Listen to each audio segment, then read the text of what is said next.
Olha, vamos continuar, infelizmente, nesse ramo dos crimes, né? E agora a gente vai falar de um outro crime que aconteceu também e que a polícia desarticulou. Beatriz Lacerda está ao vivo com a gente. A polícia desarticulou um grupo que aplicava golpe do empréstimo aqui em Alagoas e apreendeu com eles bens estimados em 6 milhões de reais. Beatriz Lacerda, o crime já vinha acontecendo, os crimes, né, há muito tempo, né? Eles estavam aplicando esses crimes há muito tempo, mais de 100 vítimas, é isso, Bia? Sim, mais de 100 vítimas e só a investigação já tem mais de 2 anos. Um trabalho de inteligência da Polícia Civil a partir de um monitoramento do COAF, de que uma pessoa aqui em Alagoas estava tendo um enriquecimento extraordinário em pouco tempo. Aquela movimentação financeira na conta de uma pessoa física aqui no estado chamou a atenção do COAF, que alertou as autoridades locais para que a polícia começasse a investigar essa mulher, uma empresária que era a dona de uma empresa de crédito aqui em Alagoas. Ela era sócia majoritária e tinha sócios também, o marido e os próprios filhos. Era uma empresa familiar de crédito. O que é que acontece? As vítimas eram servidores públicos super endividados. Eles eram atraídos por essa empresa que funcionava lá no centro de Maceió. E como é que funcionava o golpe? A empresa comprava aquela dívida que aquele servidor público já tinha, né? Outros empréstimos em bancos, não tinha mais nem margem para fazer empréstimo. Então, essa empresa de crédito dizia que pagaria as dívidas da vítima, só que abriria depois um empréstimo ainda maior, né? Para quitar todas aquelas dívidas e ficar com uma taxa de administração, vamos dizer assim, né? Por aquele último novo empréstimo que era feito. Só que assim, as vítimas tinham que entregar vários documentos e até as senhas do banco. Pode acreditar nisso? Até o dinheiro que caía na conta das vítimas era a empresa que pegava desse novo empréstimo. E aí ficava com todo o dinheiro.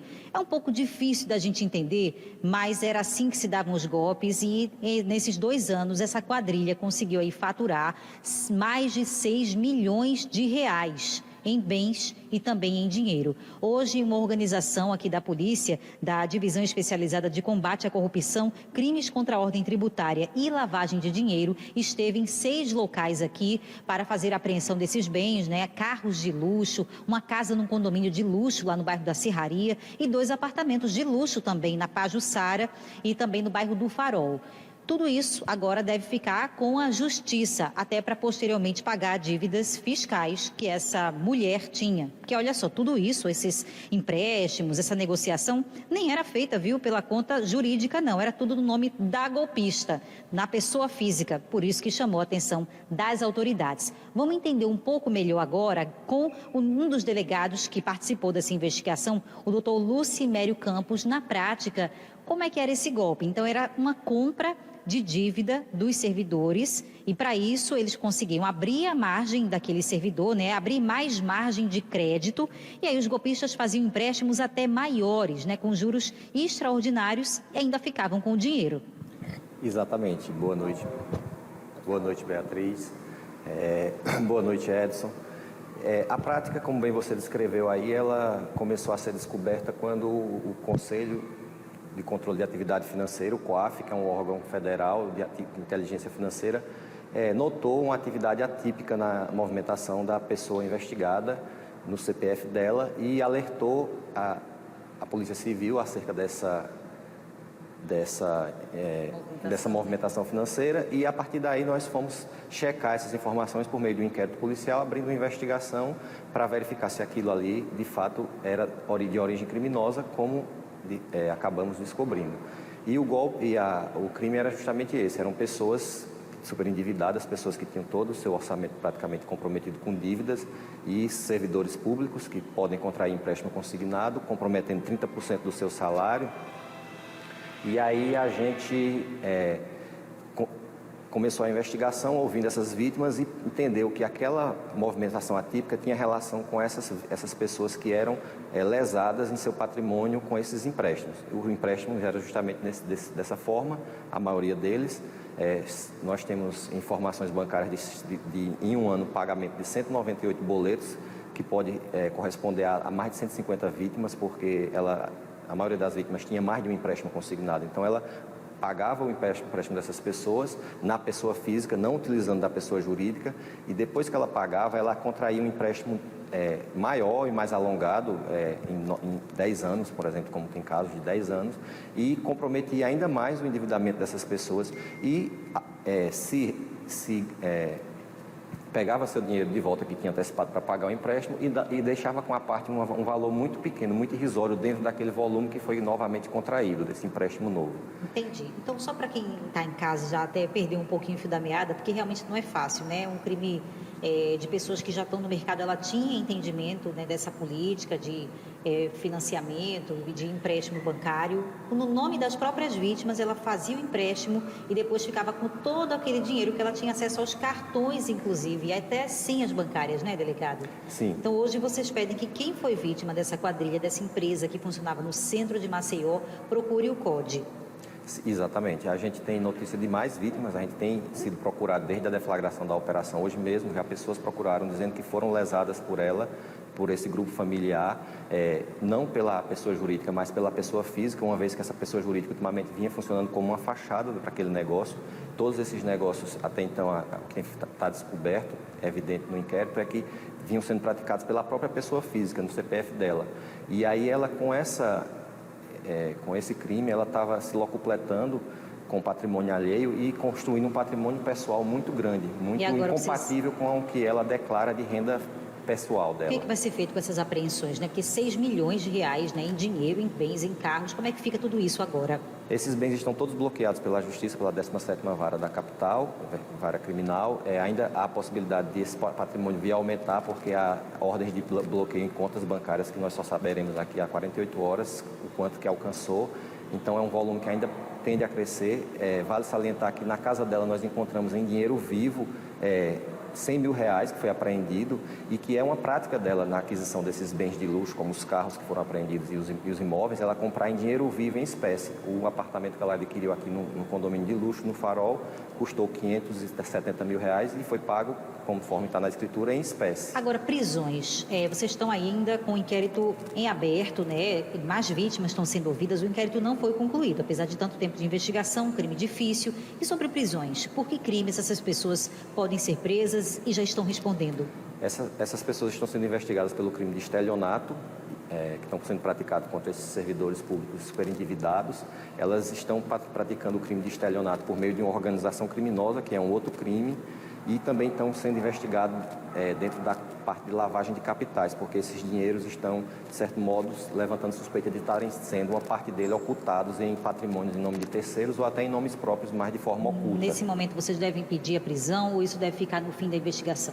Nós entendemos por bem, a investigação entendeu por bem, que nesse momento é um momento de se despatrimonializar o grupo criminoso, para que, eventualmente, mais à frente, a Justiça entenda pela prisão ou não dessas pessoas, mas o momento é de se despatrimonializar até para ressarcir os prejuízos da vítima e do Estado, tendo em vista que há uma evidente sonegação fiscal também nessa ação desse grupo.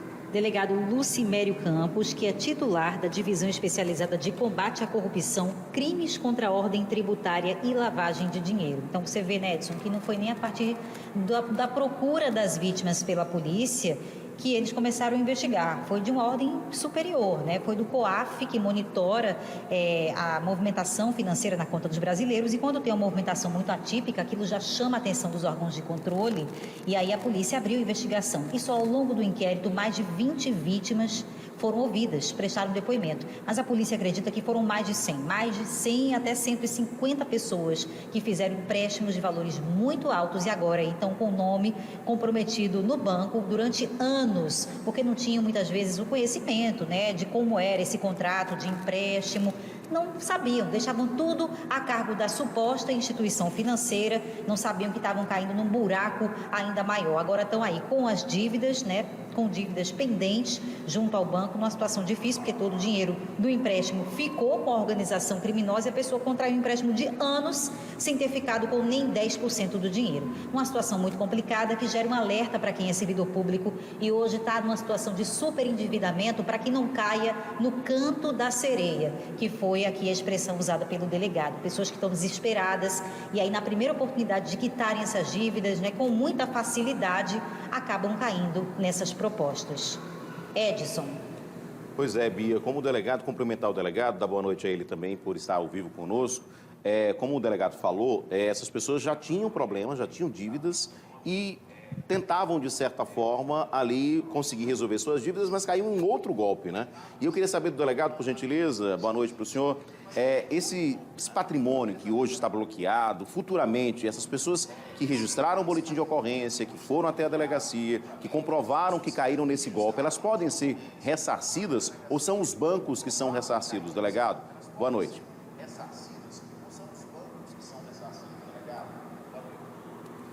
Boa noite, Edson.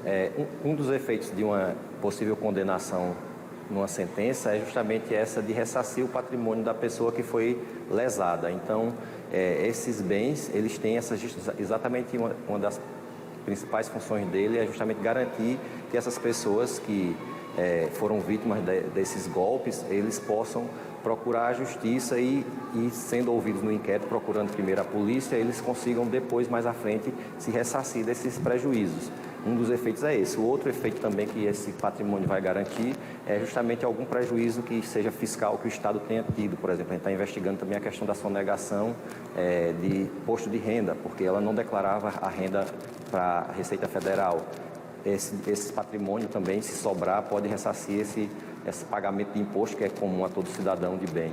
Então, essa é uma das funções da apreensão nesse momento. Tem que entrar na justiça para conseguir reaver esses bens? Na verdade, as pessoas elas precisam procurar a justiça, a polícia, na medida que elas forem sendo ouvidas e sendo enquadradas como vítima, elas já estão habilitadas automaticamente no final do processo criminal, que ainda vai ser instaurado, a serem ressarcidas. Mas elas precisam se procurar, tem que haver essa iniciativa. Por isso que a gente faz esse apelo de que se pessoas, mais servidores públicos que contraíram esses empréstimos enganosos, se eles se sentirem lesados, se de fato forem lesados, procurem a polícia lá no COD, a DECOR, para que a gente possa fazer o registro e ouvir essas pessoas, a fim de que elas depois sejam ressarcidas do prejuízo que sofreram. Obrigada, doutor Lucimério Campos, pelas informações.